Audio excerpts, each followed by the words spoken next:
In today's episode, we will uncover more variants that have slipped out of containment from Antiverse 2, as well as exploring some terrifying and fascinating new entities we've recently spotted roaming the facility. Welcome back to Cascade's Creatures, with me, Dr. Monke, your guide to surviving the ongoing Cascade Facility containment breach.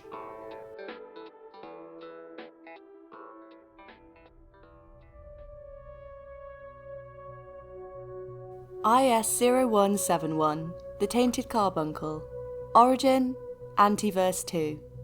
Identified by Dr. Petra Peters. Containment echelon, sank. Known and controlled. Almost identical to the common carbuncle, the Tainted Carbuncle's vibrant purple coloration is the only physical indication of it being different from the common variant. Its behaviour remains unchanged. It still latches onto surfaces, emitting low calls as it waits for prey to wander too close. Scientists ensnared by a Tainted Carbuncle's poisonous tentacle will suffer additional damage. These entities can be dealt with in a similar manner to regular variants. However, it has been noted that the Tainted variant has developed some resistance to fire. Tainted Carbuncles are not the only variant scientists should be on the lookout for during a containment breach. IS-0171-B, the Mushroom Carbuncle. Origin, Antiverse 2. Identified by Dr. Petra Peters. Containment echelon, sank. Known and controlled. Mushroom carbuncles are identifiable by their dark green coloration and the small fungal growths lining their body. This natural camouflage helps them blend into the spongy mycelium-covered ground of their home dimension, Antiverse 2-B. Their senses are more keen than other carbuncles, and they are capable of sensing movement within a wide radius of approximately 4 gate storage crates. Scientists unlucky enough to be grabbed by a mushroom carbuncle will become sluggish, experiencing a brief period of extreme lethargy, which makes breaking free a challenge. Both mushroom and tainted carbuncles can be dealt with in the same fashion as common variants, stealthily crouching until close enough to stomp them into oblivion. Those that prefer a more gung-ho approach can craft a helmet from a carbuncle's carcass to confuse their pheromone response, allowing scientists to attack without concern of detection. Carbuncles are the first stage of a fascinating life cycle within Antiverse 2, and the third stage, the Peccary, has also been found to diversify into an array of different variations. IS-0178-B, the Mushroom Peccary. Origin, Antiverse 2. Identified by Kathy K.P. Pendleton. Containment echelon, sank. Known and controlled. Compared to the vibrancy of a common peccary, this variant appears discoloured and sickly. Their skin is covered in dark green mushrooms that release toxic spores. Another notable difference is their flat-capped head, a feature similar in appearance to that of a mushroom. Mushroom peccaries are melee specialists, possessing an array of devastating attacks, similar to those of the common variant. The entity is resistant to damage from gunfire and blunt weaponry, possibly due to its surprisingly spongy skin. Fire has proven most effective against a mushroom peccary, best employed from a safe distance to avoid inhaling any spores. A skull removed from a mushroom peccary can be crafted into a helmet, capable of providing the wearer with resistance to spores and airborne viruses. IS-0178, the Sow Peccary. Origin, Antiverse 2. Identified by Kathy K.P. Pendleton. Containment echelon, crucis, high risk. Sporting purple leathery skin, the Sow Peccary is easy to identify, though it is otherwise identical to the common variant. When encountering the sow out of containment, scientists should be wary of the creature's devastatingly accurate range spitting attack. On death, leather straps and milk sacs can be harvested from the entity, the latter suggesting the Sow Peccary has some role in the species' reproductive cycle. IS-0178, the Alpha Peccary. Origin, Antiverse 2. Identified by Kathy KP Pendleton. Containment Echelon, Crucis. High risk. An extremely rare encounter, the Alpha Peccary appears to be the strongest of the Peccary variants, though, like the sow, it is weak against blunt damage. Their muscly body is vibrant red, adorned with a black headpiece and spikes running down their back. The Alpha Peccary is highly aggressive and will charge at scientists that encroach on its perceived territory. Of the newly recorded variants, Peccaries and Carbuncles are not the only species from Antiverse 2 that have had new varieties discovered.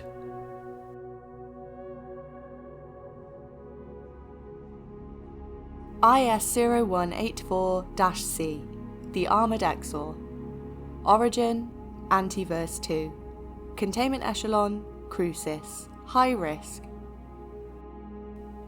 The strongest of the known Exor variants, the Armoured Exors, pose a significant threat if encountered during a containment breach.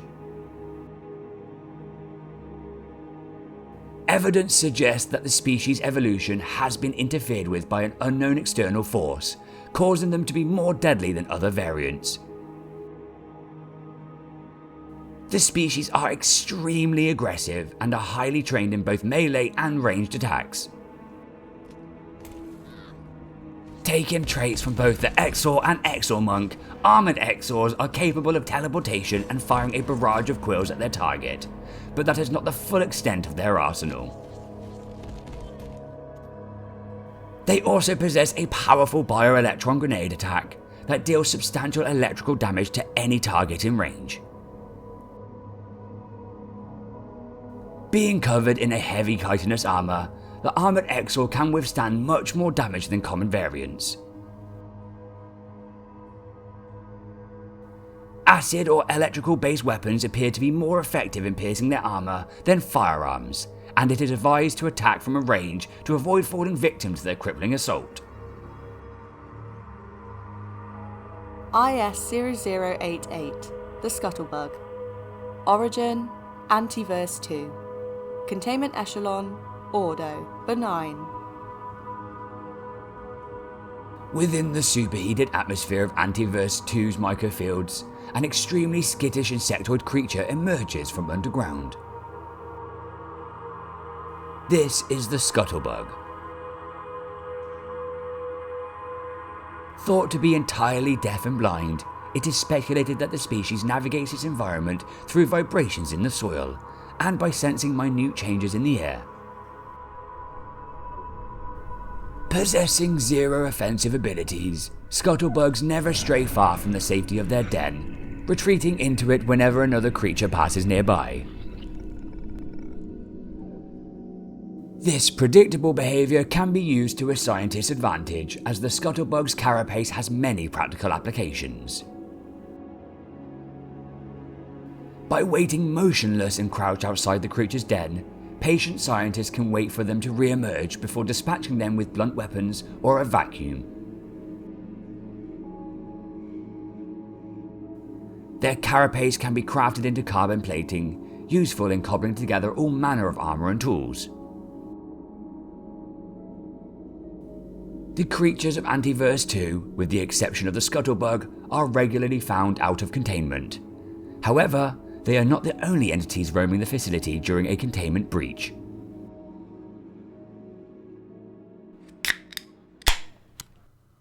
What does it take to make a Cascade icon? A splash of ethically sourced mineral water, our own secret blend of herbs and spices. Bursting full of flavour from the freshest lab-grown fruits. A dash of energy poured from the unknown. And more than just the plucky attitude of the smartest and brightest. What does it take to make a Cascade icon? Well, it has to be made here. Kizz Cola. Sip into the strange and unlock a whole new dimension of flavour.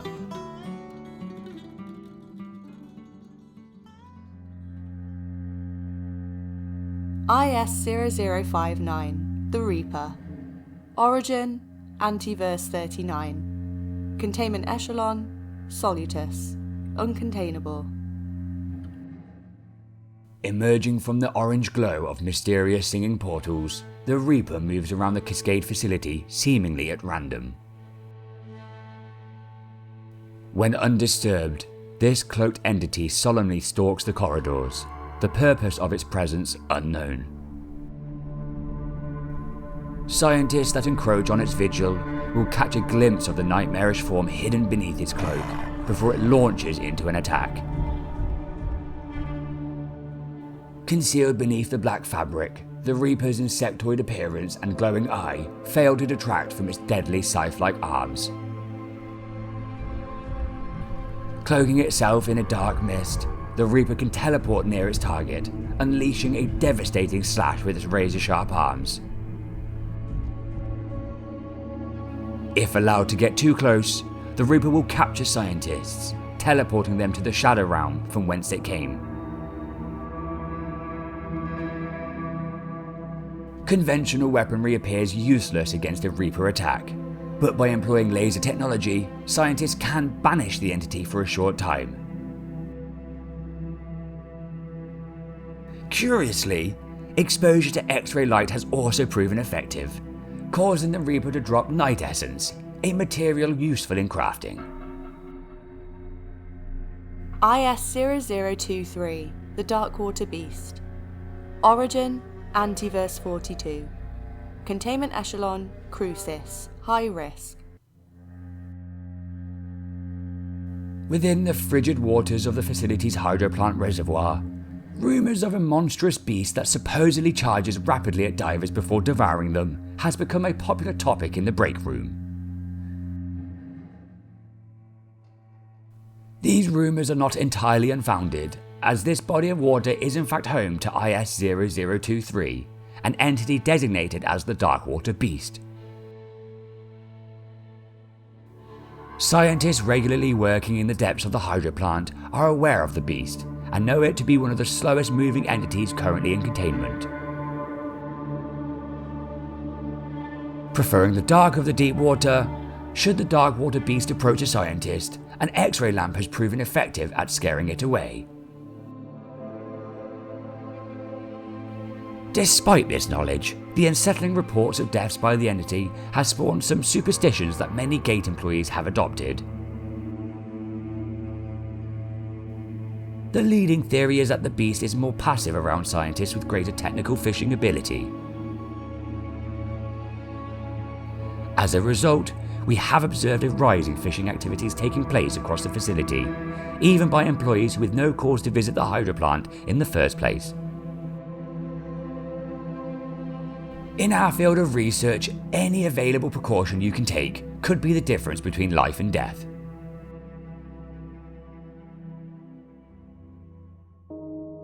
IC-0134, The Yeti. Origin, Cold Climates. Containment Echelon, Crucis, High Risk.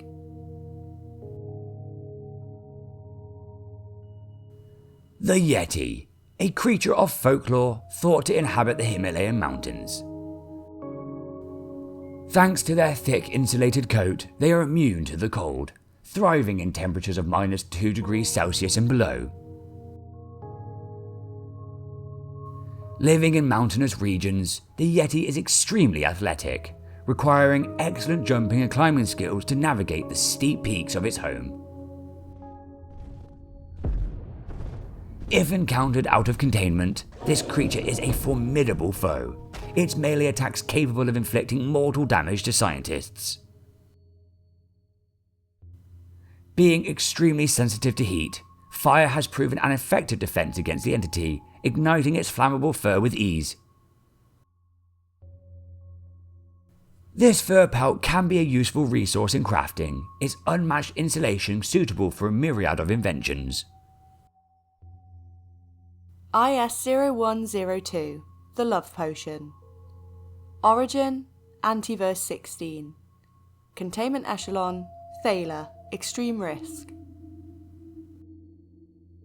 Originating from Antiverse 16, IS-0102's original purpose appears to have been assisting the local species with mating, a role that has earned it the moniker of the Love Potion. The symbiote has proven to have devastating effects on mammalian creatures, creating what can only be described as zombies. In humans, IS-0102 causes extreme aggression, limited cognitive ability, and an unbridled hunger for meat. Spilling out from the portal to the furniture store within Antiverse 23, scientists may occasionally glimpse these zombies roaming the corridors of the Helmholtz containment block. Scientists that are bitten by an infected host will join their ranks, first experiencing symptoms of rapid dehydration, vomiting, and eventually death, before being reanimated into their zombie state. Electrical weapons and firearms are most effective in dealing with a zombie encounter. Scientists are advised to aim for the head for an efficient kill, destroying the symbiote controlling the body. Though zombies are slow moving, their strength is in their numbers, and scientists should take extra care not to get overwhelmed during encounters.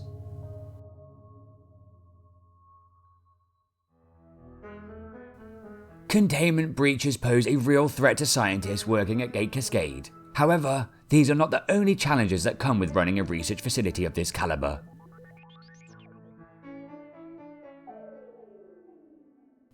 Join us next time as we explore the world of corporate espionage and the human elements actively working to take the Gate Cascade facility down. As always, thank you for watching. Have fun, stay safe, and onwards to science.